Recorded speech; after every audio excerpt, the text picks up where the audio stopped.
সপ্তম শ্ৰেণীৰ সকলো ছাত্ৰ ছাত্ৰীকে আজিৰ পাঠটোলৈ স্বাগতম জনাইছোঁ। আজি আমি তোমালোকৰ সমাজ বিজ্ঞানৰ ইতিহাস খণ্ডৰ গুপ্ত সাম্ৰাজ্যৰ উত্থান পাঠটোৰ বিষয়ে আলোচনা কৰিম।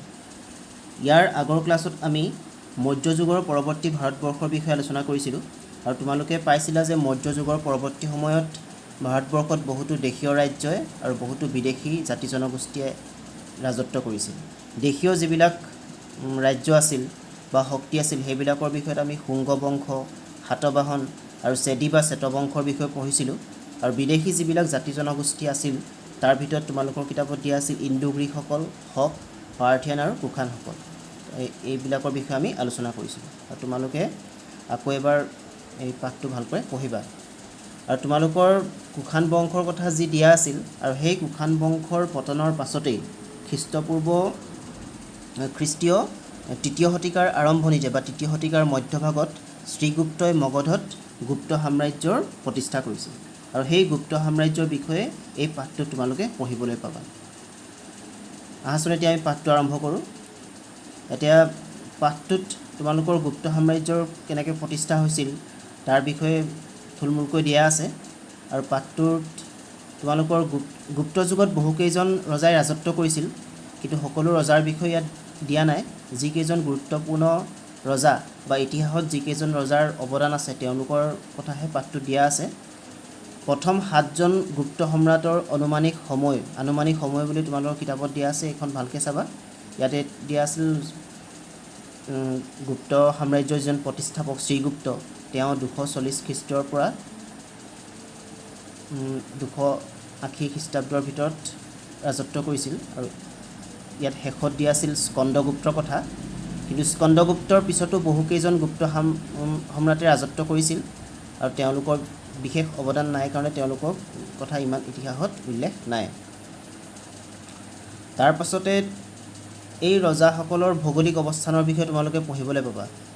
তাৰমানে ৰজাসকলে কোন কোন অঞ্চলত ৰাজত্ব কৰিছিল আৰু তেওঁলোকে কেনেকৈ সাম্ৰাজ্য বিস্তাৰ কৰিছিল এই বিষয়ে বিতংকে দিয়া আছে, বিস্তৃত ৰূপত দিয়া আছে। তাৰপিছতে এই পাঠটোত তোমালোকে পঢ়িবলৈ পাবা গুপ্ত যুগৰ শাসন ব্যৱস্থা সম্পৰ্কে। গুপ্ত যুগৰ শাসন ব্যৱস্থাৰ ভিতৰত আমি পাম গুপ্ত যুগৰ সম্ৰাটসকলে কেনেদৰে ৰাজত্ব কৰিছিল বা ৰাজত্ব কৰিবলৈ কি কি পদ্ধতি অৱলম্বন কৰিছিল, ৰাজ্যখনক কেনেকুৱা ধৰণে বিভক্ত কৰি ৰাজত্ব কৰিছিল, যিটো প্ৰশাসনিক ব্যৱস্থা আছিল আৰু লগতে যেনেকুৱা ন্যায় ব্যৱস্থাটো কেনেকুৱা আছিল, বিচাৰ ব্যৱস্থাটো কেনেকুৱা আছিল, এই সম্পৰ্কে আমি পঢ়িবলৈ পাম। তাৰপিছতে তোমালোকৰ বিস্তৃত ৰূপত দিয়া আছে গুপ্তসকলৰ আৰ্থসামাজিক অৱস্থাৰ বিষয়ে। আৰ্থসামাজিক অৱস্থাৰ ভিতৰত ভূমিদান আৰু সামন্ত প্ৰথা বুলি দিয়া আছে। তো ইয়াতে আমি গম পাম যে গুপ্তসকলৰ জীৱিকা উপাৰ্জনৰ বা গুপ্ত যুগৰ মানুহৰ প্ৰধান অৰ্থনীতিৰ মূল ভেটি আছিল কৃষি আৰু এই সম্পৰ্কেও তোমালোকক ইয়াত বিস্তৃত ৰূপত দিয়া আছে। তাৰপিছতে ব্যৱসায় বাণিজ্যৰ সম্পৰ্কে দিয়া আছে। আমি ইয়াৰ আগৰ পাঠতো বিভিন্ন যিবিলাক জাতি জনগোষ্ঠী আছিল তেওঁলোকৰ ব্যৱসায় বাণিজ্যৰ কথা পঢ়িছিলোঁ আৰু এই পাঠটোতো তোমালোকে গুপ্ত যুগত কেনেকুৱা ধৰণৰ ব্যৱসায় বাণিজ্য আছিল আৰু ইয়াৰ পৰা আমি গম পাম যে গুপ্ত যুগৰ সময়তো দেশীয় বাণিজ্যৰ লগতে বৈদেশিক বাণিজ্যই বা আন্তঃৰাষ্ট্ৰীয় বাণিজ্যয়ো মানে ভাৰতবৰ্ষত প্ৰসাৰ লাভ কৰিছিল। তাৰপিছতে তোমালোকৰ দিয়া আছে গুপ্ত যুগৰ সমাজ ব্যৱস্থাৰ বিষয়ে আৰু গুপ্ত যুগৰ সমাজ ব্যৱস্থা কেনেকুৱা আছিল, সমাজত নাৰীৰ স্থান কেনেকুৱা, এই সম্পৰ্কে বিস্তৃত ৰূপত দিয়া আছে আৰু এইবিলাক আমি এই পাঠটোৰ জৰিয়তে পঢ়িবলৈ পাম। তাৰপিছত এটা উল্লেখযোগ্য বিষয় আছে, সেইটো হৈছে সাহিত্য সংস্কৃতি আৰু বিজ্ঞানৰ ক্ষেত্ৰত গুপ্তসকলৰ অৱদান। আৰু সাহিত্য সংস্কৃতি আৰু বিজ্ঞানৰ ক্ষেত্ৰত গুপ্তসকলৰ যথেষ্ট অৱদান আছিল আৰু এইটো তোমালোকে ভালদৰে পঢ়িবলৈ পাবা আৰু তোমালোকে মনত ৰাখিব লাগিব। আৰু গুপ্ত যুগৰ কেইজনমান বিখ্যাত সাহিত্যিক, কবি লগতে জ্যোতিৰ্বিদ আছিল, যিকেইজনৰ নাম ভাৰতবৰ্ষৰ ইতিহাসত সদায় জিলিকি থাকিব। তোমালোকে কালিদাসৰ নাম শুনিছাই আৰু কালিদাসকে কেন্দ্ৰ কৰি গুপ্ত সমাজত বা গুপ্ত সাম্ৰাজ্যত 9জন বিখ্যাত সাহিত্যিক আছিল আৰু তেওঁলোকক একেলগে নৱৰত্ন বুলি কোৱা হয়। আৰু ইয়াৰ ভিতৰত কালিদাসে কি কি গ্ৰন্থ ৰচনা কৰিছিল আৰু কালিদাসৰ লগতে আৰু কেইজনমানৰ উল্লেখযোগ্য কেইখনমান গ্ৰন্থৰ কথা ইয়াত দি থোৱা আছে, লগতে জ্যোতিৰ্বিদ আৰ্যভট্টৰ কথা ইয়াত দিয়া আছে। এইবিলাকৰ বিষয়ে আমি পঢ়িবলৈ পাম। তাৰপিছতে শিল্প ভাস্কৰ্যলৈ গুপ্তসকলৰ অৱদানৰ বিষয়েও বিস্তৃত ৰূপত দিয়া আছে। আৰু শেষত এটা অতি মন কৰিবলগীয়া কথা হ'ল যে গুপ্ত যুগৰ বিষয়ে আমি যেতিয়াই আলোচনা কৰোঁ বা তোমালোকে গুপ্ত যুগৰ কথাই যেতিয়াই পঢ়া এটা কথাই সদায় মনত ৰাখিব লাগিব যে গুপ্ত যুগক ভাৰতৰ ইতিহাসৰ স্বৰ্ণযুগ বুলি কোৱা হয়, গল্ডেন এজ বুলি কোৱা হয়, স্বৰ্ণযুগ। কিন্তু কিছুমান ইতিহাসবিদ আছে যিসকলে গুপ্ত যুগক ভাৰতবৰ্ষৰ ইতিহাসৰ স্বৰ্ণযুগ বুলি মানি ল'ব নোখোজে। আৰু কিয় মানি ল'ব নোখোজে তাৰ কাৰণে কিছুমান যুক্তিও আগবঢ়ায়, আৰু তাৰ মানি ল'ব নোখোজাৰ 4টা কাৰণ তোমালোকৰ কিতাপত দিয়া আছে, আৰু সেই কাৰণকেইটাৰ সম্পৰ্কেও পাঠটিৰ শেষত তোমালোকে জানিবলৈ পাবা। গতিকে এইকেইটাই হৈছে বিষয়বস্তু, আৰু এই পাঠটোৰ জৰিয়তে তোমালোকে পঢ়িবলৈ পাবা। এতিয়া পাঠটোৰ লেখত ল'বলগীয়া বিষয়সমূহ মই তোমালোকক লিখি দিছোঁ, আহাচোন এতিয়া সেইখিনি আৰম্ভ কৰোঁ। এতিয়া গুপ্ত সাম্ৰাজ্যৰ উত্থান পাঠটোৰ পৰা এইকেইটা কথা তোমালোকে মনত ৰাখিব লাগিব। গুপ্ত সাম্ৰাজ্যৰ প্ৰতিষ্ঠাপক, এতিয়া গুপ্ত সাম্ৰাজ্যৰ প্ৰতিষ্ঠাপকজন হৈছে শ্ৰীগুপ্ত বা গুপ্ত সাম্ৰাজ্যৰ প্ৰথম ৰজাজন। শ্ৰীগুপ্তই খ্ৰীষ্টীয় 3য় শতিকাত মগধত গুপ্ত বংশৰ প্ৰতিষ্ঠা কৰিছিল। গতিকে এইটো তোমালোকৰ প্ৰশ্ন আহিবও পাৰে যে গুপ্ত সাম্ৰাজ্যৰ প্ৰথম ৰাজধানী ক'ত আছিল বা গুপ্ত সাম্ৰাজ্যখন প্ৰথম ক'ত প্ৰতিষ্ঠা হৈছিল? উত্তৰটো হ'ব মগধত। সাহিত্য সংস্কৃতি, বিজ্ঞান, স্থাপত্য ভাস্কৰ্য আৰু চিত্ৰকলাৰ বিকাশৰ প্ৰতি লক্ষ্য কৰি গুপ্ত যুগক ভাৰতৰ ইতিহাসৰ স্বৰ্ণযুগ বুলি বিবেচনা কৰা হয়। গতিকে এইটো তোমালোকক মই ইতিমধ্যে কৈছিলোঁ, এইটো সদায় মনত ৰাখিবা। ভাৰতৰ ইতিহাসৰ স্বৰ্ণযুগ বুলি ক'লে কোন সময়ছোৱাক গণ্য কৰা হয়? গুপ্ত যুগৰ শাসনৰ যি সময়ছোৱা, আৰু সেই তাক কি বুলি কোৱা হয়? ভাৰতৰ ইতিহাসৰ স্বৰ্ণযুগ বুলি কোৱা হয়। গুপ্ত যুগৰ উল্লেখযোগ্য ৰজাসকল আৰু তেওঁলোকৰ ৰাজত্বকালৰ চমু বিৱৰণ। প্ৰথম ৰজাজন আছিল শ্ৰীগুপ্ত। শ্ৰীগুপ্তই কেতিয়াৰ পৰা কেতিয়ালৈ ৰাজত্ব কৰিছিল? খ্ৰীষ্টীয় 240 পৰা 280লৈকে। খ্ৰীষ্টীয় 3য় শতিকাৰ আৰম্ভণিত শ্ৰীগুপ্তই মগধত গুপ্ত বংশৰ প্ৰতিষ্ঠা কৰি মহাৰাজ উপাধি লৈছিল। তোমালোকৰ কিতাপতে দিয়া আছে, মই কিতাপৰ পৰা তোমালোকে বুজিবৰ কাৰণে লিখি দিছোঁ। আৰু শ্ৰীগুপ্তৰ পিছত গুপ্ত সাম্ৰাজ্যৰ সম্ৰাট হৈছিল তেওঁৰ পুত্ৰ ঘটোৎকচ। ঘটোৎকচে ৰাজত্ব কৰিছিল 280 পৰা খ্ৰীষ্টীয় 280 পৰা 319লৈকে। ঘটোৎকচৰ পুত্ৰ আছিল প্ৰথম চন্দ্ৰগুপ্ত, আৰু ঘটোৎকচৰ কথা তোমালোকৰ কিতাপত বিস্তৃত ৰূপত দিয়া নাই, আৰু সেইকাৰণে ঘটোৎকচৰ কথা মই তোমালোকক লিখি দিয়া নাই। আৰু প্ৰথম চন্দ্ৰগুপ্তৰ কথা চোৱাচোন, তোমালোকৰ কেতিয়াবা পৰীক্ষাত চমুটোকা আহিবও পাৰে প্ৰথম চন্দ্ৰগুপ্ত সম্পৰ্কে বা শ্ৰীগুপ্ত সম্পৰ্কে, তোমালোকে ইয়াৰ পৰাই লিখিব পাৰিবা। এতিয়া প্ৰথম চন্দ্ৰগুপ্ত সম্পৰ্কে এইকেইটা কথা তোমালোকে জানিব লাগিব। আমি পাইছিলোঁ যে শ্ৰীগুপ্তই মগধত ৰাজত্ব কৰিছিল, আৰু মগধ অঞ্চলৰ উপৰিও শ্ৰীগুপ্তৰ পাছৰ যিবিলাক সম্ৰাট আছিল তেওঁলোকে মগধৰ পৰা তেওঁলোকৰ সাম্ৰাজ্য ক'লৈ বিস্তাৰ কৰিছিল বা তেওঁলোকৰ সাম্ৰাজ্য কিমান আগবাঢ়িছিল, কিমান দূৰলৈ বিয়পিছিল, সেই বিষয়ে তোমালোকক তাৰমানে ভৌগোলিক অৱস্থানটোৰ কথা তোমালোকৰ দিয়া আছে। এতিয়া প্ৰথম চন্দ্ৰগুপ্তই তেওঁৰ যি সাম্ৰাজ্য আছিল ক'লৈকে বিস্তাৰ কৰিছিল সেইটো চোৱা। ঘটোৎকচৰ প্ৰথম চন্দ্ৰগুপ্তই বৈশালী, আৰু বৈশালীৰ বৰ্তমানৰ নাম হৈছে উত্তৰ বিহাৰ, পাটলিপুত্ৰ বৰ্তমানৰ পাটনা, সাকেত বৰ্তমানৰ অযোধ্যা, প্ৰয়াগ বৰ্তমানৰ এলাহাবাদ, আৰু দক্ষিণ বিহাৰৰ কিছু অংশ আৰু বংগৰ এটা অংশ জয় কৰি শ্ৰীগুপ্তই স্থাপন কৰা সাম্ৰাজ্যৰ পৰিসৰ বহলাইছিল। প্ৰথম চন্দ্ৰগুপ্তই খ্ৰীষ্টীয় 319 পৰা খ্ৰীষ্টীয় 335লৈকে ৰাজত্ব কৰিছিল। তেওঁ সিংহাসনত বহা সময়ৰ পৰা গুপ্তাব্দ নামৰ এটা নতুন বৰ্ষৰ প্ৰচলন হয়। গতিকে গুপ্তাব্দ যিটো বৰ্ষ, যেনেকৈ আমি খ্ৰীষ্টাব্দ যিটো এটা বৰ্ষ হিচাপে ধৰিছোঁ, তেনেকৈ গুপ্তাব্দৰ বৰ্ষটো যদি চোৱা হয়, সেই গুপ্তাব্দ বৰ্ষটো কেতিয়াৰ পৰা আৰম্ভ হৈছিল? যেতিয়া প্ৰথম চন্দ্ৰগুপ্তই সিংহাসনত বহিছিল তেতিয়াৰ পৰা সেই গুপ্তাব্দ নামৰ বৰ্ষটো আৰম্ভ হৈছিল। আৰু প্ৰথম চন্দ্ৰগুপ্তৰ পাছতেই গুপ্ত সাম্ৰাজ্যৰ সম্ৰাট হৈছিল বা ৰজা হৈছিল সমুদ্ৰগুপ্ত। আৰু সমুদ্ৰগুপ্তই ৰাজত্ব কৰিছিল খ্ৰীষ্টীয় 335 পৰা 375লৈকে। তোমালোকৰ কিতাপত 375 দিয়া আছে, কিন্তু কিছুমান বুৰঞ্জীৰ কিতাপত তোমালোকে 380ও পাবা, সেইটো কনফিউজ কৰিব নালাগে। মই 380 লিখি দিছোঁ যদিও, আৰু তোমালোকৰ কিতাপত যিহেতু 375 আছে তোমালোকে 375 লিখিবা। আৰু সমুদ্ৰগুপ্তক গুপ্ত বংশৰ সৰ্বশ্ৰেষ্ঠ ৰজা হিচাপে বিবেচনা কৰা হয়। সমুদ্ৰগুপ্তই উত্তৰ দক্ষিণ আৰু পূব ভাৰতৰ বহুতো স্বাধীন ৰাজ্য জয় কৰিছিল। তেওঁ নেপাল আৰু আফগানিস্তানলৈকেও গুপ্ত সাম্ৰাজ্যৰ পৰিসৰ বৃদ্ধি কৰিছিল। গতিকে প্ৰথমতে আমি পাইছিলোঁ শ্ৰীগুপ্তই মগধত ৰাজত্ব কৰিছিল আৰু শ্ৰীগুপ্তৰ পাছতে প্ৰথম চন্দ্ৰগুপ্তই ক'ত ক'ত ৰাজত্ব কৰিছিল বা তেওঁৰ সাম্ৰাজ্যৰ পৰিসৰ কিমানলৈকে বৃদ্ধি কৰিছিল সেয়া পাইছিলোঁ। আৰু তাৰ পিছতো সমুদ্ৰগুপ্তই তেওঁৰ সাম্ৰাজ্য উত্তৰ দক্ষিণ আৰু পূব ভাৰতৰ বহুতো স্বাধীন ৰাজ্য জয় কৰিছিল, লগতে নেপাল আৰু আফগানিস্তানলৈকেও তেওঁ সাম্ৰাজ্যৰ পৰিসৰ বৃদ্ধি কৰিছিল। সমুদ্ৰগুপ্তক তেওঁৰ সাহসিকতা আৰু পাৰদৰ্শিতাৰ বাবে ভাৰতৰ নেপোলিয়ন বুলি আখ্যা দিয়া হয়। এইটো তোমালোকে মনত ৰাখিবা, কেতিয়াবা তোমালোকৰ কুইজতো প্ৰশ্ন আহিব পাৰে, ভাৰতবৰ্ষৰ নেপোলিয়ন বুলি কাক আখ্যা দিয়া হয়। গতিকে সমুদ্ৰগুপ্তক ভাৰতৰ নেপোলিয়ন বুলি আখ্যা দিয়া হয়। আৰু সমুদ্ৰগুপ্তই আনকি আমাৰ কামৰূপতো আক্ৰমণ কৰিছিল আৰু কামৰূপো দখল কৰিবলৈ সক্ষম হৈছিল। আৰু সেই সময়ত কামৰূপৰ সমসাময়িক ৰজা আছিল পুষ্য বৰ্মন, আৰু কামৰূপত বৰ্মন বংশ আছিল আৰু কামৰূপৰ ৰজা আছিল তেতিয়া পুষ্য বৰ্মন। আৰু সমুদ্ৰগুপ্তৰ পাছত পৰৱৰ্তী সম্ৰাট আছিল দ্বিতীয় চন্দ্ৰগুপ্ত, আৰু তেওঁ 375 পৰা 414 খ্ৰীষ্টাব্দলৈকে ৰাজত্ব কৰিছিল। সমুদ্ৰগুপ্তৰ পৰৱৰ্তী সম্ৰাট দ্বিতীয় চন্দ্ৰগুপ্তই পশ্চিম ভাৰতবৰ্ষৰ শকসকলক পৰাস্ত কৰি তেওঁলোকৰ ৰাজ্য দখল কৰিছিল আৰু মালৱ, কাৰ্থিৱাৰ বৰ্তমানৰ গুজৰাট আৰু সৌৰাষ্ট্ৰ জয় কৰি গুপ্ত সাম্ৰাজ্যৰ পৰিসৰ বহলাইছিল। গতিকে তেওঁ গুপ্ত সাম্ৰাজ্যৰ পৰিসৰ বৃদ্ধি কৰিবলৈ সক্ষম হৈছিল। তেওঁৰ ৰাজত্বকালত চীন দেশৰ পৰিব্ৰাজক ফাহিয়ান ভাৰতবৰ্ষলৈ আহিছিল, আৰু চীন দেশৰ এজন পৰিব্ৰাজক আছিল ফাহিয়ান, আৰু তেওঁৰ বহুতো লিখনি আছিল বা বহুতো টোকা লিখিছিল, আৰু সেই ফাহিয়ানৰ লিখনিবিলাকৰ পৰাও গুপ্ত সাম্ৰাজ্যৰ বিষয়ে বহুতো কথা জানিব পাৰি। আৰু তেওঁ ভাৰতবৰ্ষলৈ আহিছিল দ্বিতীয় চন্দ্ৰগুপ্তৰ ৰাজত্বকালত।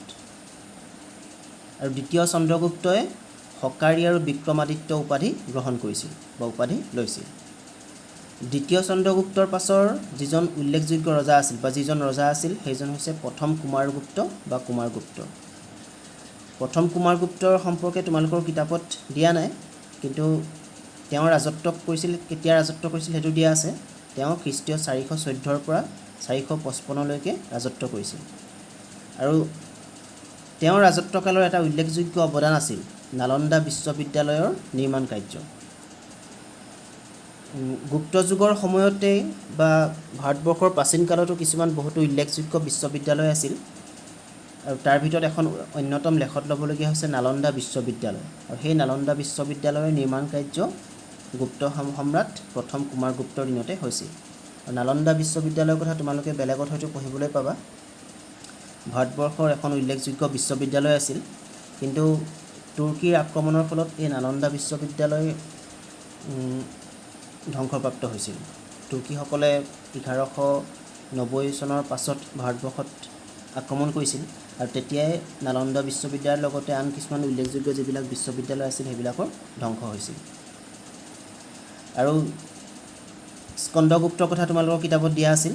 স্কন্দগুপ্তই ৰাজত্ব কৰিছিল খ্ৰীষ্টীয় 455 পৰা 467 ভিতৰত, আৰু তেওঁৰ কথা বিস্তৃতভাৱে তোমালোকৰ কিতাপত দিয়া নাই। আৰু এটা বাক্য দিয়া আছিল, সেইটো তোমালোকে মনত ৰাখিব লাগিব। স্কন্দগুপ্তৰ পিছত কেইবাজনো গুপ্ত সম্ৰাটে শাসন চলাইছিল যদিও তেওঁলোকৰ অৰিহণাৰ বিষয়ে জানিব পৰা নাযায়। আৰু পাঠটোৰ 105 নম্বৰ পৃষ্ঠাৰ প্ৰথম পৃষ্ঠাৰ শেষত তোমালোকৰ দি থোৱা আছিলে।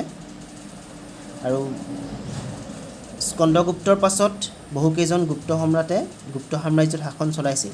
তেওঁলোকৰ কাৰ্যকালত বিশেষ উল্লেখযোগ্য অৰিহণাৰ বিষয়ে জানিব পৰা নাযায়, আৰু ইতিহাসত তেওঁলোকক পৰৱৰ্তী গুপ্ত বুলি কোৱা হয়। ইয়াৰ পিছত তোমালোকে এইকেইটা মন কৰিবা। গুপ্ত যুগৰ কিছুমান উল্লেখনীয় অৱদান। গুপ্ত যুগৰ কেইটামান উল্লেখনীয় অৱদান হৈছে দশমিক পদ্ধতি আৰু শূন্যৰ ব্যৱহাৰ গুপ্ত যুগতে উদ্ভাৱন হৈছিল। গতিকে আমি জানো যে দশমিক পদ্ধতিৰ ব্যৱহাৰ ভাৰতবৰ্ষতে আৱিষ্কাৰ হৈছিল, আৰু শূন্যৰ আৱিষ্কাৰ ভাৰতবৰ্ষতে হৈছিল। আৰু ভাৰতবৰ্ষৰ কোনটো সময়ত হৈছিল? গুপ্ত যুগৰ সময়ত হৈছিল। গুপ্ত যুগৰ প্ৰখ্যাত জ্যোতিৰ্বিদ আৰ্যভট্টই আৰ্যভট্টীয় নামৰ বিখ্যাত পুথিখন ৰচনা কৰিছিল। আৰ্যভট্টৰ দ্বাৰা উদ্ভাৱিত দুটা বৈজ্ঞানিক ব্যাখ্যা হৈছে পৃথিৱীয়ে নিজ কক্ষপথত থাকি সূৰ্যৰ চাৰিওফালে প্ৰদক্ষিণ কৰে আৰু পৃথিৱীৰ ছাঁটো চন্দ্ৰৰ গাত পৰাৰ ফলত চন্দ্ৰগ্ৰহণ হয়। তোমালোকে বিজ্ঞানতো হয়তো পঢ়িছা যে আৰ্যভট্ট ভাৰতবৰ্ষৰ এজন বিখ্যাত জ্যোতিৰ্বিদ আছিল বা বিখ্যাত এজন বৈজ্ঞানিক আছিল আৰু তেওঁ কি আৱিষ্কাৰ কৰিছিল যে কি যুক্তি আগবঢ়াইছিল, পৃথিৱীয়ে নিজৰ কক্ষপথত থাকি সূৰ্যৰ চাৰিওফালে প্ৰদক্ষিণ কৰে আৰু পৃথিৱীৰ ছাঁটো চন্দ্ৰৰ গাত পৰাৰ ফলত চন্দ্ৰগ্ৰহণ হয়। আৰু এই বিখ্যাত যি দুটা উক্তি আছিল বা যি দুটা বৈজ্ঞানিক ব্যাখ্যা আছিল এইটো আগবঢ়াইছিল আৰ্যভট্টই আৰু তেওঁ আছিল গুপ্ত যুগৰে এজন বিখ্যাত জ্যোতিৰ্বিদ বা বৈজ্ঞানিক। আৰু মই তোমালোকক ইতিমধ্যে কৈছিলোঁৱে যে গুপ্ত যুগৰ এজন লেখত ল'বলগীয়া সাহিত্যিক আছিল মহাকবি কালিদাস আৰু তেখেতৰ কিছুমান অমূল্য গ্ৰন্থ সেই যুগত ৰচিত হৈছিল আৰু তাৰ ভিতৰত কুমাৰ সম্ভৱ, ৰঘুবংশ, মেঘদূতম, ঋতুসংহাৰ, অভিজ্ঞানম শকুন্তলম আদি গুপ্ত যুগতে ৰচনা হৈছিল। নৱৰত্ন অৰ্থাৎ 9গৰাকী বিখ্যাত সাহিত্যিকৰ সমাহাৰ দ্বিতীয় চন্দ্ৰগুপ্তৰ ৰাজত্বকালৰ এক উল্লেখযোগ্য নিদৰ্শন। আধুনিক ৰূপত উপলব্ধ পুৰাণ, ৰামায়ণ আৰু মহাভাৰত গুপ্ত যুগতেই মুদ্ৰিত কৰা হৈছিল। গতিকে আমি জানো যে পুৰাণ, ৰামায়ণ আৰু মহাভাৰতৰ নিচিনা যিবিলাক মহাকাব্য আছিল সেইবিলাক বহু হাজাৰ বছৰ আগতেই ৰচনা কৰা হৈছিল আৰু আধুনিক ৰূপত উপলব্ধ পুৰাণ, ৰামায়ণ আৰু মহাভাৰতৰ যি আধুনিক ৰূপ সেই আধুনিক ৰূপটো গুপ্ত যুগতে মুদ্ৰিত কৰা হৈছিল। গতিকে এইটো আছিল গুপ্ত যুগৰ এটা উল্লেখযোগ্য অৱদান। গুপ্ত যুগত ৰচনা কৰা আন কেইখনমান উল্লেখযোগ্য গ্ৰন্থ হৈছে ভৰত মুনিৰ নাট্যশাস্ত্ৰ, বিশাখাদত্তৰ মুদ্ৰাৰাক্ষস, ক্ষুদ্ৰকৰ মিশ্ৰকটিকা আৰু জ্যোতিষাস্ত্ৰবিদ বৰাহ মিহিৰৰ বৃহৎ সংহিতা। গতিকে এইকেইখন উল্লেখযোগ্য গ্ৰন্থ আৰু এইবিলাক গুপ্ত যুগতে ৰচনা কৰা হৈছিল। গুপ্ত যুগত থকা 5খন বিশ্ববিদ্যালয় হৈছে নালন্দা বিশ্ববিদ্যালয়, তক্ষশিলা বিশ্ববিদ্যালয়, উজ্জয়িনী, সাৰনাথ আৰু বিক্ৰমশিলা। এই 5খন ভাৰতবৰ্ষৰ উল্লেখযোগ্য বিশ্ববিদ্যালয় আছিল আৰু সেইকেইখন গুপ্ত যুগতে আৰম্ভ হৈছিল। গুপ্ত যুগৰ স্থাপত্যৰ কিছুমান উল্লেখযোগ্য নিদৰ্শন হ'ল সাঁচীৰ বিষ্ণু মন্দিৰ, দেওগড়ৰ দশাৱতাৰ মন্দিৰ, আইহোলৰ দুৰ্গা মন্দিৰ, সাৰনাথৰ ধ্যানমগ্ন বুদ্ধ মূৰ্তি, মথুৰাৰ বুদ্ধ মূৰ্তি, দিল্লীৰ মেহৰুলিৰ লৌহস্তম্ভ। এই যিবিলাক বিখ্যাত মন্দিৰ বা যিবিলাক স্তম্ভ এইবিলাক গুপ্ত যুগতে নিৰ্মাণ কৰা হৈছিল। আৰু এটা কথা তোমালোকে মন কৰিবা, গুপ্ত সম্ৰাটসকলে শাসনৰ সুবিধাৰ্থে ৰাজ্যখনক 3টা গোটত বিভক্ত কৰিছিল আৰু যেতিয়া আমি গুপ্ত যুগৰ প্ৰশাসনিক ব্যৱস্থা বা গুপ্ত যুগৰ শাসন ব্যৱস্থাৰ সম্পৰ্কে আলোচনা কৰিম তাত আমি এই কথা পামেই। তথাপিতো এইটো তোমালোকে মনত ৰাখিব লাগিব যে প্ৰশাসনৰ সুবিধাৰ্থে বা শাসনৰ সুবিধাৰ্থে গুপ্ত সম্ৰাটসকলে তেওঁলোকৰ ৰাজ্যখনক 3টা ভাগত বিভক্ত কৰিছিল বা তেওঁলোকৰ সাম্ৰাজ্যখনক 3টা ভাগত বিভক্ত কৰিছিল। ইয়াৰে প্ৰথম ভাগটো হৈছে ভুক্তি বা প্ৰদেশ মানে ৰাজ্যসমূহ। তেওঁলোকৰ গোটেই সাম্ৰাজ্যখন কিছুমান ৰাজ্যত বিভক্ত হৈছিল বা কিছুমান প্ৰদেশত বিভক্ত হৈছিল আৰু তাত যিজন মুৰব্বীয়ে ৰাজত্ব কৰিছিল সেইজনক কি বুলি কোৱা হয়, উপাৰিক বুলি কোৱা হৈছিল। আৰু দ্বিতীয়তে আছে সেই প্ৰদেশসমূহৰ ক্ষুদ্ৰ ক্ষুদ্ৰ কিছুমান ভাগ আছিল, যেনেকৈ জিলাবিলাক বিভক্ত হয়, এখন ৰাজ্যত যেনেকৈ কিছুমান জিলা থাকে। দ্বিতীয় যিটো বিভাগ বা দ্বিতীয় যিটো গোট হৈছে তাক কোৱা হৈছিল বিষয় বা জিলা বুলি আৰু তাৰ মুৰব্বীজনক কোৱা হয় বিষয়া বা বিষয়পতি। আৰু তৃতীয়তে গাঁও বা নগৰসমূহ আৰু গাঁও বা নগৰৰ যিজন মুৰব্বী তেওঁক কোৱা হয় পতি বা গ্ৰামিকা। গতিকে এনেকুৱা ধৰণেৰে সুশৃংখলভাৱে গুপ্ত সম্ৰাটসকলে তেওঁলোকৰ সাম্ৰাজ্যখনত শাসন কৰিছিল। ইয়াৰ পাছত গুপ্ত যুগৰ সেই শাসন ব্যৱস্থা সম্পৰ্কে তোমালোকৰ কিতাপত বিস্তৃতভাৱে দিয়া আছিলে আৰু মই তোমালোকক এটা টোকা সম্পৰ্কে লিখি দিছোঁ, তোমালোকে এইটো চালে বুজি পাবা। গুপ্ত যুগৰ শাসন ব্যৱস্থা সম্পৰ্কে এটি টোকা লিখা। গুপ্ত যুগৰ শাসন ব্যৱস্থা। গুপ্ত যুগত ৰজাৰ পদ বংশানুক্ৰমে লাভ কৰিছিল আৰু আমি ইতিমধ্যে গম পাইছিলোঁ যে প্ৰথমতে আছিল শ্ৰীগুপ্ত আৰু শ্ৰীগুপ্তৰ পুত্ৰ ঘটোৎকচে ৰজা হৈছিল আৰু ঘটোৎকচৰ পুত্ৰ প্ৰথম চন্দ্ৰগুপ্ত ৰজা হৈছিল। তাৰমানে গুপ্ত যুগত যি ৰজাৰ পদ সেই ৰজাৰ পদ বংশানুক্ৰমে লাভ কৰিছিল। শাসন ব্যৱস্থাত ৰজাই ৰাজ্যৰ মুৰব্বী তথা সৰ্বেসৰ্বা আছিল যদিও বহুতো ক্ষমতা বিকেন্দ্ৰীকৰণ কৰা হৈছিল। ক্ষমতা বিকেন্দ্ৰীকৰণ কৰা মানে যিবিলাক গোট তোমালোকক ইতিমধ্যে মই কৈছিলোঁ, সেই গোটসমূহত ভাগ কৰি শাসনৰ সুবিধাৰ্থে ভাগ কৰিছিল আৰু সেইটোকে ক্ষমতাৰ বিকেন্দ্ৰীকৰণ বুলি কোৱা হয়। গুপ্ত সম্ৰাটসকলে শাসনৰ সুবিধাৰ্থে সাম্ৰাজ্যখনক ভুক্তি বা প্ৰদেশ, বিষয় বা জিলা, গাঁও বা নগৰ আদি গোটত ভাগ কৰিছিল। প্ৰতিটো গোটৰ পৰিচালনাৰ বাবে বেলেগ বেলেগ বিষয়া নিয়োগ কৰা হৈছিল আৰু সেই বিষয়াসকলক কি কোৱা হয় তোমালোকৰ কিতাপত দিয়া নাই যদিও মই তোমালোকক লিখি দিছোঁ, তোমালোকৰ ইয়াৰ ওপৰত চাৰ্টখন চালে গম পাবা। ভুক্তি যি গোট আছিল তাৰ বিষয়াজনক কোৱা হয় উপাৰিক, বিষয়াজনক বিষয়া বা বিষয়পতি বুলিয়ে কোৱা হয়। গাঁৱৰ যিজন বিষয়া বা যিজন মুৰব্বী তেওঁক পতি বা গ্ৰামিকা বুলি কোৱা হয়। উচ্চ পদত ব্ৰাহ্মণ শ্ৰেণীৰ বাহিৰেও অন্য লোককো নিয়োগ কৰা হৈছিল। বিভিন্ন বিষয়ত দায়িত্বত থকা বিষয়াসকলক প্ৰথম অৱস্থাত ৰাজকোষৰ পৰা দৰমহা দিয়া হৈছিল, কিন্তু পিছলৈ দৰমহাৰ সমপৰিমাণৰ ধন নিৰ্ধাৰিত মাটিৰ পৰাই ৰাজহ খাজনা হিচাপে আদায় কৰি দৰমহা লোৱাৰ অনুমতি দিয়া হৈছিল। যিকেইজন বিষয়া দায়িত্বত থাকে তেওঁলোকক কি কৰা হৈছিল, গুপ্ত সাম্ৰাজ্যৰ তৰফৰ পৰা দৰমহাও দিয়া হৈছিল। আৰু কেনেকৈ দৰমহা দিয়া হৈছিল, প্ৰথম অৱস্থাত ৰাজকোষৰ পৰা আৰু পিছলৈ ৰাজহ বা খাজনা হিচাপত দৰমহা দিয়া হৈছিল। অসামৰিক বিভাগৰ নিচিনাকৈ সামৰিক বিভাগটোও সুশৃংখলভাৱে পৰিচালিত হৈছিল। সেই সময়ত বিচাৰ ব্যৱস্থা দুটা ভাগত বিভক্ত কৰা হৈছিল, সাধাৰণ আৰু অপৰাধমূলক। গতিকে গুপ্ত যুগত বিচাৰ ব্যৱস্থা দুই প্ৰকাৰৰ আছিল, সাধাৰণ আৰু অপৰাধমূলক। মাটি বাৰী সম্পৰ্কীয় বিষয়বোৰ সাধাৰণ আৰু চুৰি ডকাইত সম্পৰ্কীয় বিষয়বোৰ অপৰাধ শাখাৰ অন্তৰ্ভুক্ত আছিল। গতিকে বিচাৰ ব্যৱস্থাৰ যি দুটা ভাগ আছিল, সাধাৰণ প্ৰথমটো আছিল আৰু সাধাৰণত মাটি বাৰী সম্পৰ্কীয় বিষয়বোৰ আছিল, আৰু দ্বিতীয়টো যিটো আছিল অপৰাধমূলক, তাত চুৰি ডকাইতি সম্পৰ্কীয় বিষয়বোৰ অন্তৰ্ভুক্ত আছিল। ইয়াৰ পিছত তোমালোকৰ কিতাপত বিস্তৃত ৰূপত দিয়া আছিল গুপ্তসকলৰ আৰ্থসামাজিক অৱস্থাৰ বিষয়ে। আৰু গুপ্তসকলৰ আৰ্থসামাজিক অৱস্থাৰ ভিতৰত দুটা উল্লেখযোগ্য দিশ আছিল, ভূমিদান আৰু সামন্ত প্ৰথা। গুপ্ত সাম্ৰাজ্যৰ অৰ্থনীতিৰ মূল উৎস আছিল কৃষি। সেয়েহে কৃষিভূমিৰ উৎপাদন আৰু বিতৰণৰ ক্ষেত্ৰত তেওঁলোকে কিছুমান ব্যৱস্থা হাতত লৈছিল।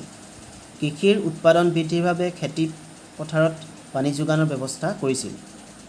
গতিকে গুপ্ত যুগতো কৃষি উৎপাদনৰ কাৰণে বিশেষ ব্যৱস্থা লোৱা হৈছিল, যাতে শস্যৰ উৎপাদন বৃদ্ধি পায় তাৰ কাৰণে খেতিপথাৰত পানী যোগানৰ ব্যৱস্থা কৰিছিল। ৰাজ্যৰ ভূমিসমূহক তিনি শ্ৰেণীত ভাগ কৰা হৈছিল।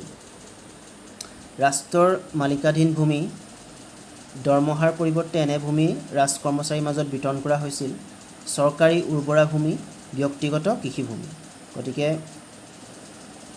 ৰাজ্যৰ কৃষিভূমিসমূহক এই তিনিটা ভাগত বা ৰাজ্যৰ ভূমিসমূহক এই তিনিটা ভাগত ভাগ কৰা হৈছিল। দ্বিতীয় আৰু তৃতীয় শ্ৰেণীৰ ভূমিৰ পৰা চৰকাৰে উৎপন্ন শস্যৰ 4/1 অংশৰ পৰা 6/1 অংশলৈকে কৰ আদায় কৰিছিল। প্ৰথম যিটো ভাগ আছিল তাৰ পৰা কৰ সংগ্ৰহ কৰা নহয়, কিন্তু দ্বিতীয় আৰু তৃতীয় যি দুটা ভাগ আছিল বা দ্বিতীয় আৰু তৃতীয় প্ৰকাৰৰ ভূমিৰ যিবিলাক মালিক আছিল বা যোনে অধিকাৰ কৰি আছিল তেওঁলোকৰ পৰা 4/1 অংশৰ পৰা 6/1 অংশলৈকে কৰ আদায় কৰিছিল। গুপ্ত সম্ৰাটসকলে ব্ৰাহ্মণসকলক পৃথককৈ ভূমিদান দিছিল। গতিকে আমি ওপৰতে পাইছিলোঁ যে কৃষি ব্যৱস্থাৰ বা আৰ্থসামাজিক ব্যৱস্থাৰ দুটা ভাগ আছিল, এটা ভূমিদান প্ৰথা আৰু এটা সামন্ত প্ৰথা। সামন্ত প্ৰথা মানে আমি পালোঁৱেই যে তেওঁ যিবিলাক ইয়াত ৰজাই ৰাজত্ব কৰিছিল বা কৰ সংগ্ৰহ কৰিছিল বা খেতিয়কসকলৰ পৰা কৰ সংগ্ৰহ কৰিছিল, সেইটোৱে সামন্ত প্ৰথাৰ ভিতৰত পৰে। আৰু ব্ৰাহ্মণসকলক গুপ্তসকলে যি কৰিছিল ভূমিদান দিছিল, আৰু সেই দুটা প্ৰথা ইয়াত উল্লেখযোগ্য। মাটিৰ মালিকসকলে পথাৰত নিজে কৃষিকাৰ্য নকৰি এচাম কৃষকক কামত খটুৱাইছিল। কালক্ৰমত মালিকৰ ভূমিত কাম কৰা এই কৃষকসকলক মুক্ত কৃষকৰ পৰা অৱনমিত হৈ এটা সময়ত তেওঁলোকক বহতীয়া কৃষকলৈ পৰিণত হৈছিল, আৰু এই প্ৰথাটো সামন্ত প্ৰথা বুলি কোৱা হয়। আৰু ব্ৰাহ্মণসকলক যিটো ভূমিদান কৰিছিল সেইটো ভূমিদান প্ৰথা। গতিকে গুপ্তসকলৰ আৰ্থসামাজিক অৱস্থাৰ দুটা দিশ আছিল, এটা ভূমিদান আৰু এটা সামন্ত প্ৰথা। ইয়াৰ পাছত উল্লেখযোগ্য যিটো তোমালোকৰ কিতাপত দিয়া আছিল গুপ্ত যুগৰ ব্যৱসায় বাণিজ্য, আৰু গুপ্ত যুগৰ ব্যৱসায় বাণিজ্য সম্পৰ্কে বিস্তৃত ৰূপত দিয়া আছিল। গুপ্ত যুগত জল আৰু স্থল উভয় পথেদিয়েই দেশীয় আৰু বৈদেশিক দুই ধৰণৰ ব্যৱসায় বাণিজ্য চলিছিল। গতিকে এইটো কথা মনত ৰাখিব লাগিব যে নিজৰ দেশৰ ভিতৰতো ব্যৱসায় বাণিজ্য চলিছিল আৰু লগতে বিদেশলৈও কিছুমান বস্তু ৰপ্তানি কৰা হৈছিল বা বিদেশৰ পৰাও কিছুমান বস্তু আমদানি কৰা হৈছিল আৰু জলপথ আৰু স্থলপথ উভয় পথেই ব্যৱসায় বাণিজ্যৰ ক্ষেত্ৰত ব্যৱহাৰ কৰা হৈছিল ভাৰতীয় বস্ত্ৰশিল্পজাত সামগ্ৰীসমূহে সেই সময়ত বিদেশত সমাদৰ লাভ কৰিছিল ৰোম দক্ষিণ পূব এছিয়া আৰু চীন দেশক কেন্দ্ৰ কৰি এই বাণিজ্য গঢ় লৈ উঠিছিল গতিকে যি আন্তঃৰাষ্ট্ৰীয় বাণিজ্য আছিল বা বিদেশৰ লগত যি বাণিজ্য সম্ভৱ হৈছিল আৰু ক'ৰ লগত হৈছিল ৰোম দক্ষিণ পূব এছিয়া আৰু চীন দেশৰ লগত ব্যৱসায় বাণিজ্যৰ বাবে সেই সময়ত গঢ় লৈ উঠা কেইটামান বন্দৰ হৈছে পশ্চিম ভাৰতৰ ভিগুকচ্ছ চোপ্ৰা কল্যাণ দক্ষিণ ভাৰতৰ কাবেৰীপট্টনম কালিকট আৰু গংগা উপত্যকাৰ তাম্ৰলিপি গতিকে ইয়াৰ পৰা এটা কথা তোমালোকে মনত ৰাখিব লাগিব যে প্ৰাচীন কালতো ভাৰতবৰ্ষত কিছুমান বন্দৰ কি হৈছিল উদ্ভৱ হৈছিল বা বন্দৰ আছিল আৰু তেতিয়াও আন্তঃৰাষ্ট্ৰীয় বাণিজ্য গুপ্ত যুগৰ দিনতো আন্তঃৰাষ্ট্ৰীয় বাণিজ্য আছিল আৰু এই বন্দৰসমূহৰ যোগেদিয়ে কি হৈছিল বিদেশলৈ বহুতো বস্তু ৰপ্তানি কৰা হৈছিল ভাৰতবৰ্ষৰ পৰা ৰোমলৈ মছলা চন্দন কাঠ হাতী দাঁতেৰে তৈয়াৰী বস্তু মণিমুকুতা ঔষধি গছ সুগন্ধি দ্ৰব্যৰ লগতে কিছুমান জীৱ জন্তু এই বন্দৰবোৰৰ যোগেদি ৰপ্তানি কৰা হৈছিল গুপ্ত যুগত গিল্ড বা নিগম ব্যৱস্থা প্ৰচলিত আছিল এওঁলোকে ব্যৱসায় বাণিজ্য তদাৰক কৰিছিল গিল্ডবোৰে বেংকৰ দৰে ব্যৱসায়িক টকা ধাৰলৈ দিছিল ইয়াৰ ফলত গুপ্ত যুগত এক পুঁজিপতি শ্ৰেণীৰ আবিৰ্ভাৱ হৈছিল কাৰণ গিল্ডবোৰৰ কাম কাজ ৰাষ্ট্ৰৰ হস্তক্ষেপৰ বাহিৰত আছিল গতিকে গিল্ড বা নিগম ব্যৱস্থা গুপ্ত যুগতো আছিল আৰু তেওঁলোকে বেংকৰ নিচিনাকৈ মানুহক টকা ধাৰলৈ দিছিল আৰু এইবিলাকৰ বা গিল্ডবিলাকৰ যি কাম কাজ বা যি কাৰ্যাৱলী আছিল আৰু সেইবিলাকক কি কৰা নাছিল ৰাষ্ট্ৰই হস্তক্ষেপ কৰা নাছিল বা ৰাষ্ট্ৰৰ হস্তক্ষেপৰ বাহিৰত আছিল বা গুপ্ত সম্ৰাটসকলে এইবিলাকৰ ক্ষেত্ৰত বাধা আৰোপ কৰিব পৰা নাছিল আৰু সেইকাৰণে গুপ্ত যুগত বহুতো পুঁজিপতিৰ আবিৰ্ভাৱ হৈছিল আৰু এনেবোৰ কাৰণতে বহুতো ইতিহাসবিদে গুপ্ত যুগক কি বুলি মানি নলয় গুপ্ত যুগক স্বৰ্ণৰ যুগ বুলি মানি নলয় আমি পাঠটো আৰম্ভণিতে কৈছিলোঁ যে গুপ্ত যুগক ভাৰতৰ ইতিহাসৰ স্বৰ্ণ যুগ বুলি কোৱা হয় কিন্তু কিছুমান এনেকুৱা দিশ আছে যিবিলাকে গুপ্ত যুগৰ কিছুমান অসুবিধা আছিল বা গুপ্ত যুগত কিছুমান অসুবিধা আছিল যেনেকৈ এইটো এটা গুপ্ত যুগৰ অসুবিধা বুলি ক'ব পাৰি যে কিছুমান পুঁজিপতিৰ আবিৰ্ভাৱ হৈছিল আৰু পুঁজিপতিৰ আবিৰ্ভাৱৰ ফলত কি হয় সমাজত কিছুমান দৰিদ্ৰ লোকৰো আবিৰ্ভাৱ হয় গতিকে তেনেকুৱাবোৰ কাৰণত গুপ্ত যুগক কিছুমান ইতিহাসবিদে স্বৰ্ণ যুগ বুলি মানি নলয়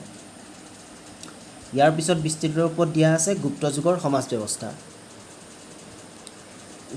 গুপ্ত যুগত সমাজত মহিলাৰ স্থান পুৰুষৰ সমান নাছিল যদিও মহিলাসকলৰ জীৱন যাপনৰ মানদণ্ড উন্নত আছিল আৰু গুপ্ত যুগৰ সমাজ ব্যৱস্থাৰ অধীনত আমি গুপ্ত যুগৰ মহিলাসকলৰ সমাজত স্থান কেনেকুৱা এই সম্পৰ্কে দিয়া আছে আৰু পুৰুষৰ সমান মহিলাক গুৰুত্ব দিয়া নাছিল যদিও মহিলাৰ জীৱন ধাৰণৰ মান উন্নতেই আছিল উচ্চ বৰ্গৰ নাৰীয়ে শিক্ষা লাভৰ অধিকাৰ পালেও সেয়া যথেষ্ট নাছিল আৰু যিহেতু মহিলাক পুৰুষৰ সমান স্থান দিয়া নাছিল আৰু তাৰ ভিতৰতো কেৱল উচ্চ বৰ্গৰ নাৰীয়েহে শিক্ষা লাভৰ সুবিধা পাইছিল বা অধিকাৰ পাইছিল কিন্তু সেয়াও যথেষ্ট নাছিল বাল্য বিবাহ আৰু সতীদাহ প্ৰথা সেই যুগত প্ৰচলন আছিল আৰু সেই যুগৰ সতীদাহ প্ৰথাৰ প্ৰভাৱ আধুনিক ভাৰততো পৰিছিল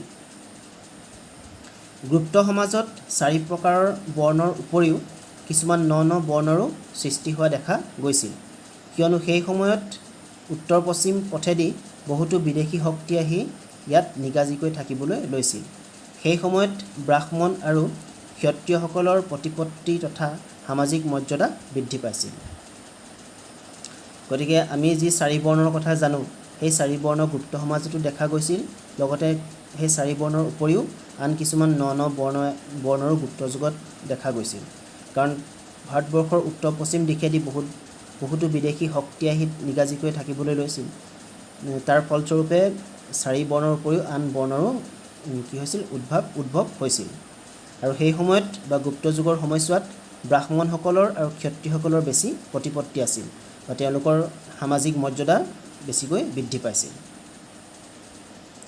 ইয়াৰ পিছত আমি আলোচনা কৰিম সাহিত্য সংস্কৃতি আৰু বিজ্ঞানৰ ক্ষেত্ৰত গুপ্তসকলৰ অৱদান সম্পৰ্কে আৰু সাহিত্য সংস্কৃতি আৰু বিজ্ঞানৰ অৱদান সম্পৰ্কে আৰু শিল্প ভাস্কৰ্যৰ অৱদানৰ সম্পৰ্কে আৰু গুপ্ত সাম্ৰাজ্যক কিয় বা কি কাৰণত স্বৰ্ণযুগ বুলি মানি লোৱা নহয় আমি পৰৱৰ্তী ক্লাছত আলোচনা কৰিম আৰু আজি আমি যিমানলৈকে আলোচনা কৰিলোঁ তোমালোকে ভালকৈ এবাৰ পঢ়ি চাবা আৰু পাঠটো তোমালোকে আলোচনা কৰিবা আৰু কিবা বুজি নাপালে কমেণ্টত সুধিবা আজিৰ ভিডিঅ'টো ইমানতে শেষ কৰিছোঁ ধন্যবাদ